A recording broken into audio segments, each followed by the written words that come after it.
venía viendo obviamente muy atentos lo que venían hablando con la mamá de este femicida. Entendible el dolor y la situación. Bueno, también este caso, a ver, pasamos del triple crimen de lo que veníamos hablando, Rolo, en estos últimos días. Ya va a haber novedades, vamos seguramente a estar repasando ese caso con el testimonio de Víctor Sotacuro, el chofer, que no sería chofer, sería el dueño de la droga robada, pero este caso realmente nos impactó a todos, nos conmovió a todos durante el fin de semana, con una búsqueda intensa a esta hora del chofer de aplicación que llevó y transportó al femicida. Pero este testimonio que han tenido en exclusiva a ustedes en este programa, Rolo, de la madre, la verdad conmovedor, pidiendo disculpas ella en nombre de lo que había hecho su hijo, de lo que hizo su hijo. Realmente me impactaba cómo hablaba la madre y también cómo se situaba con muchísima humildad, diciendo, bueno, si es lo mejor para mi nieto que esté conmigo, si es con otra persona, que sea lo mejor para Pedro, ¿no? La verdad que muy impactante todo, Rolo. Sí, Nacho, es como el contraste total con lo que uno imagina cuando piensa en un femicida y la persona que lo crió.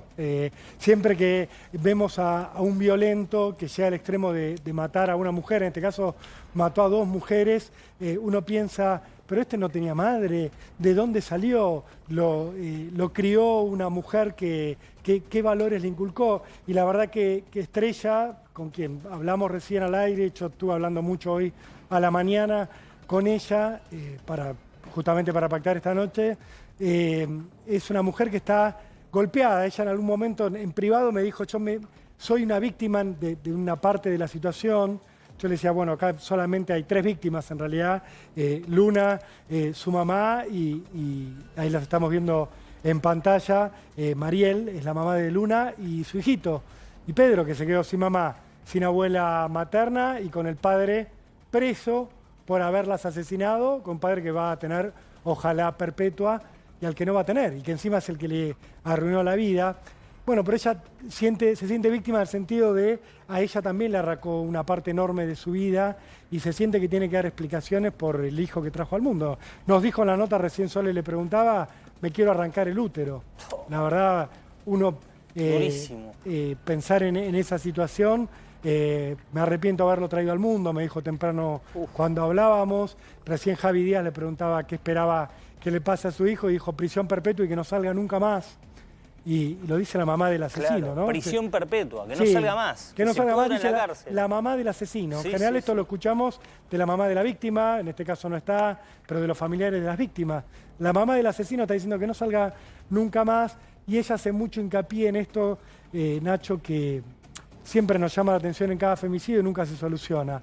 Las oportunidades que tuvo el Estado de evitar todo esto, porque a este hombre lo habían detenido en 2024, en un tanque de agua, en la casa vecina donde vivían Luna y Mariel, escondido, acosándolas durante 3 días, lo agarraron y lo largaron y no hicieron nada. Y la mamá, Estrella, en su momento viajó a Córdoba y le dijo a la justicia, hagan una pericia psiquiátrica, que no está bien, que esto va a terminar mal, no lo larguen. Y lo largaron y después, viste, hacen este papel pintado de la perimetral, el botón antipánico, y la verdad que son cuestiones burocráticas que no tienen ningún efecto en la realidad. Cuando todos se dan cuenta de que va a terminar en crimen una situación de violencia. Los mensajes, Rolo, que posteaba, esto fue un doble femicidio con, bueno, cantadísimo en el sentido que no había más señales de alerta que podía dar este hombre. Sí, es como que estaba publicando por todos lados que iba a terminar matando a la madre de sus hijos. Había publicado en ese sitio vergonzoso que es Varones Unidos, lo digo, los que estén en ese blog, y la verdad, sabemos bien que hay muchas injusticias que se cometen con hombres que son falsamente acusados, pero cuando uno lee este blog, ahí lo estás viendo, Varones Unidos. Varones Unidos, sí. Sí, cuando uno lee lo que publicaban, ahora les han cerrado la cuenta de Twitter, todavía se pueden ver algunos de los posteos, ahí podés ver uno, Nacho. Sí, bueno. Claro, él fingía ser un tercero y hablaba de su caso como si fuera un tercero y obviamente, bueno, al menos le blureaba la cara al chiquito, a Pedro. Sí, pero fíjate que habla del caso de Pedro Laurta, que es el caso de él. Claro. Cómo la justicia feminista de Córdoba mantiene a un niño maltratado en Argentina, en un contexto de extorsiones, explotación infantil, todo un invento. Digo, sabemos que hay muchos hombres que sufren venganzas por parte de mujeres, que los denuncian falsamente por cuestiones que no tienen que ver con lo que realmente se denuncian, pero no era el caso de él. No. Y esta página era vehículo de una mentira y de una amenaza constante que iba a terminar convirtiéndose en un asesinato doble, en un femicidio doble. Por eso duele tanto esta situación. Doble femicidio por ahora, Rolo, podría ser un triple homicidio con 2 femicidios porque se busca incansablemente al chofer de aplicación. Sí, a Martín Palacios. Martín Palacios, que hoy vimos que apareció una billetera de Palacios en el cuarto de este Laurta. Claro, porque Laurta entra ilegalmente a la Argentina por uno de estos tantos pasos clandestinos. Ah, ¿entró ilegalmente? Sí. Perdón, Rolo, eso no lo sabía. Sí, mirá, ahí están viendo lo que se secuestró en la habitación del hotel. Mirá. Pero él entra a la Argentina ilegalmente, Lucía Salina te lo puede contar largamente, pero entra, hace un trayecto en canoa de 800 metros y pasa de Uruguay a la Argentina. ¿Otra vez la frontera? Sí, otra vez Rolo. La frontera. El tipo contrata un viaje con un remisero que es Martín Palacios, chofer de aplicación, que tenía un Toyota, comete los asesinatos, el auto aparece quemado en Córdoba, él se va con el nene, con su hijito, de rehén, secuestrado hasta Gualeguaychú, se aloja en un hotel y ahí encuentran esto que estás viendo. El arma es el arma que utilizó para asesinar a las víctimas, una Versa 380, y después ahí aparece la billetera de Martín Palacios, del chofer que está desaparecido en este momento, y bueno, y el indicio de que podría haber tenido un final terrible, Nacho. Bien, espérame, Rolo, un instante porque tenemos una información urgente en A24 a esta hora.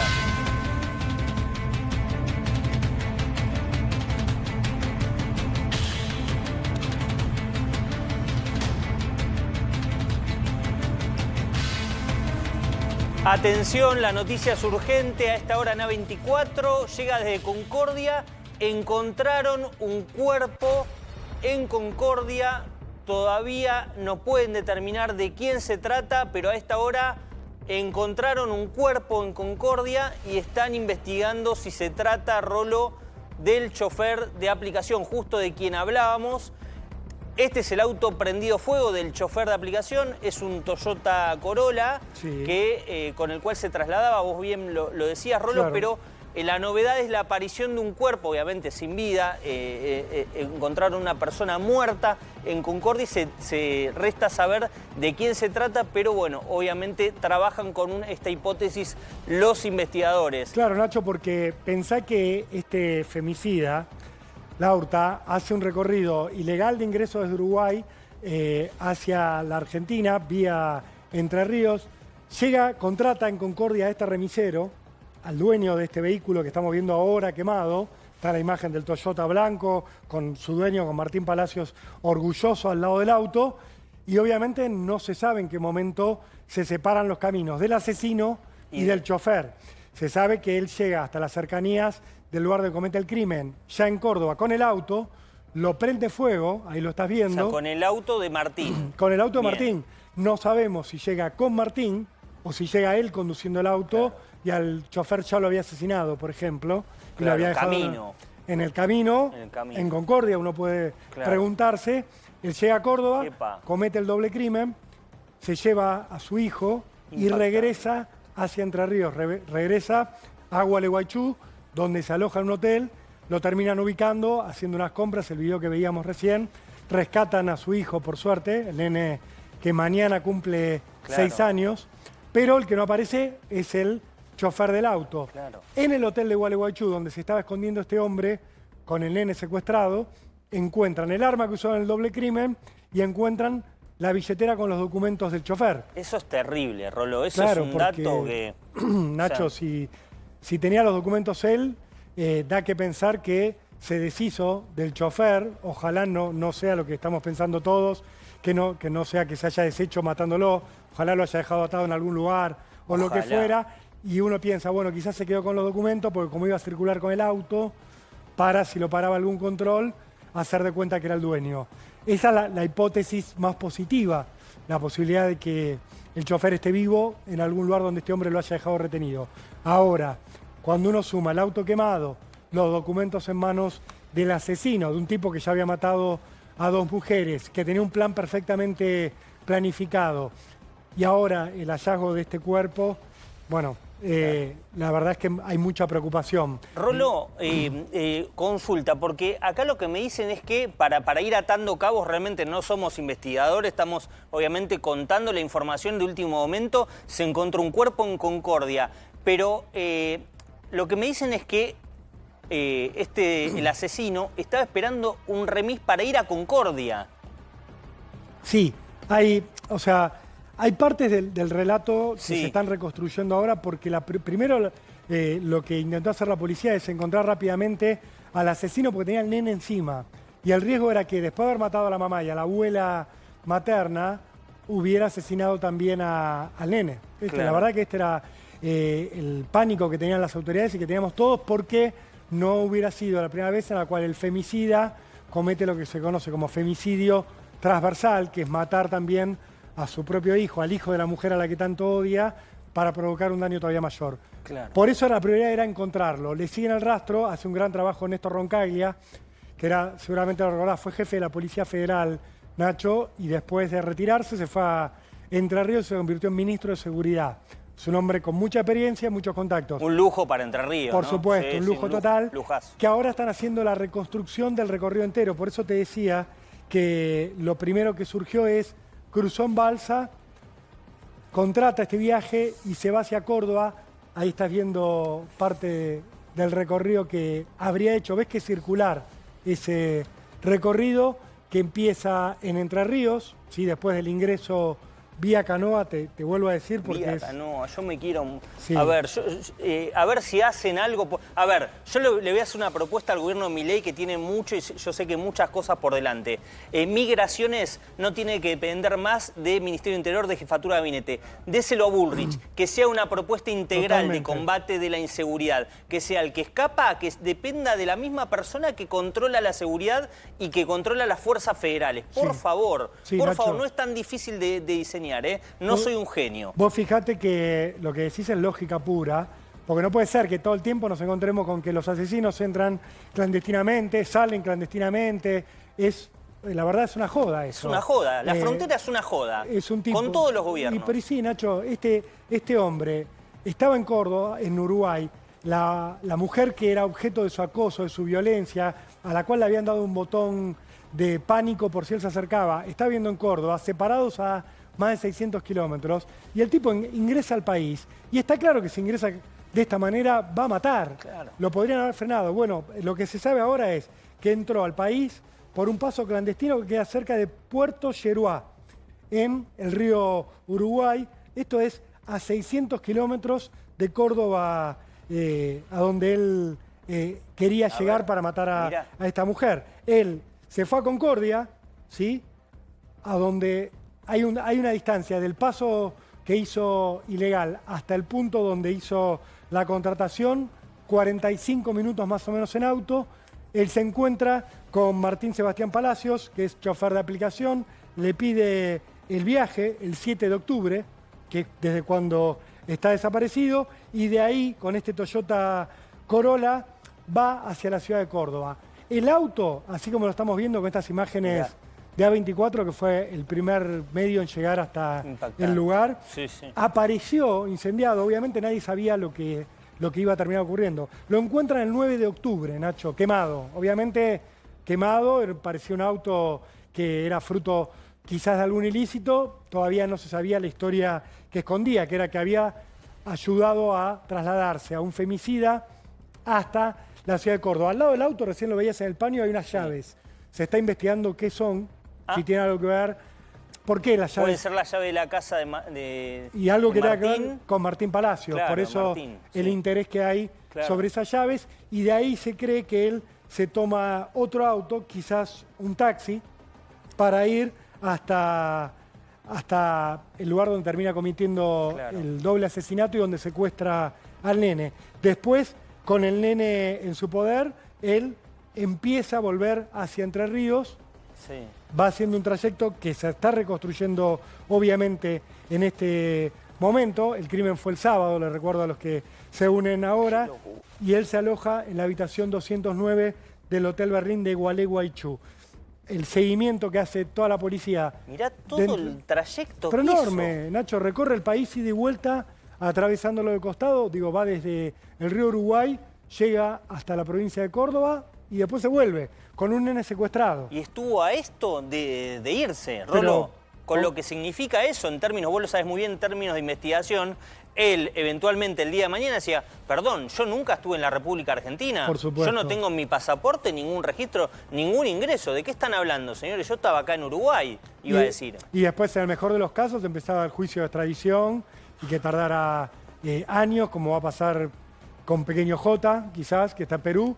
Digo, o algo peor, que era, ¿qué iba a hacer este hombre con el nene en su poder? Claro. La mamá Estrella nos decía recién, yo tenía miedo de que lo matara, Sí. a mi nieto, pero me tranquilicé un poco cuando me di cuenta que se había ido de la casa con el nene y dije, bueno, quizás si pasó el momento de la furia criminal, de matar a su expareja y a su ex suegra y se escapó con el nene vivo, bueno, quizás está pensando en otra cosa.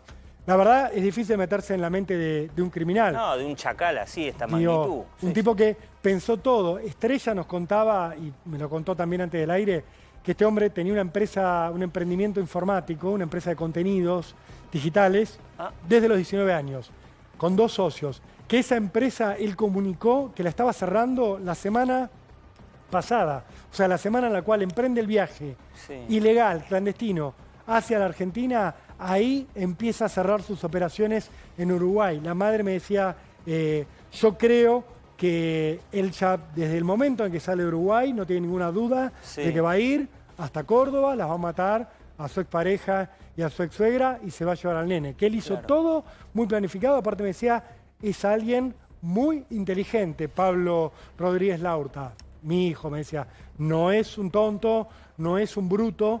Claro. No porque alguien que no es un tonto o un bruto, pero uno cuando ve algo todo, tan salvaje, todo. puede decir, esta persona no es alguien racional. No, no, este es un tipo muy racional, muy capacitado, muy inteligente, más allá de lo que pensemos moralmente de él, que fue pensando todos los pasos de su plan criminal. Las incluso coartadas, claro. La coartada, el cruzar ilegalmente, Nacho. ¿Por qué cruzó ilegalmente? Digo, claro. Él podría haber cruzado por la frontera. Bueno, no tenía prohibición de ingreso a la Argentina. No, pero claro, cruza ilegalmente para después eventualmente volver de ilegal y decir yo nunca estuve. Claro, y sabiendo aparte que era que es fácil llegar a la Argentina ilegalmente, que, digo, que no hay nadie te va a frenar entrando a la Argentina y que de esa manera podés ir, cometer un delito y salir tranquilamente. Rolo, nos frenaron sobre la hora. Poneme las fotos que le quiero preguntar a Rolo, las que te mandé, Agus. Estas imágenes, ¿de cuándo son? Que se termina subiendo un taxi, una secuencia. Esto es inmediatamente después del doble asesinato. Ah, esto es inmediatamente después cuando lo ve un vecino. Claro, cuando él sale de la casa donde acaba de matar a su expareja y a su ex suegra y se sube a un taxi. Esto ayudó obviamente a ubicarlo, Nacho, pero lo que decía el vecino que entrevistaban más temprano nuestros compañeros aquí en A24, le sorprendió la naturalidad y la tranquilidad con la que caminaba. Acababa de matar a 2 mujeres, a balazos, los vecinos escuchaban el estampido, no sabían a qué se debía porque fue temprano en la mañana, pero después él sale caminando con el nene como si acabara de... Como si fueran a la plaza, no sé, si fueran a pasear. Si fuera cualquiera de nosotros que desayunó en la casa y sale a pasear con el hijo, bueno, con esa tranquilidad salió y se tomó este taxi. Esta cosa, Nacho, de el monstruo viviendo entre nosotros, que no lo podemos creer, que ese tipo que trabajaba al lado nuestro sea una persona capaz de tanta maldad, bueno, es esto. Obviamente, si uno se abstrae de esto y mira lo que escribía en sus redes sociales, lo que escribía en esta página Varones Unidos, bueno, había indicios de que algo estaba muy mal. ¿El chiquito estuvo en el momento, Rolo? Es una de las grandes preguntas que se hacen los investigadores. En la casa estaba. Lo que, te digo, lo hablaba con Estrella, con la mamá del asesino. Me decía, yo creo que el nene, que mi nieto no vio el doble crimen porque lo veo, yo lo conozco y estaba muy tranquilo. Y después cuando lo detienen al padre y a él lo rescatan, al chiquito, dice, él estaba muy tranquilo, estaba normalmente con su papá. Si él hubiera visto que mataban a la mamá y a la abuela, que la amaba con todo su alma también a la abuela, él no hubiera estado tan tranquilo. Lo decía desde la lógica de abuela de de que de lo conoce. conocerlo De que, al nene, sí, y que sí. nos decía también, es un chico muy inteligente, lee desde los 2 años, lee en inglés.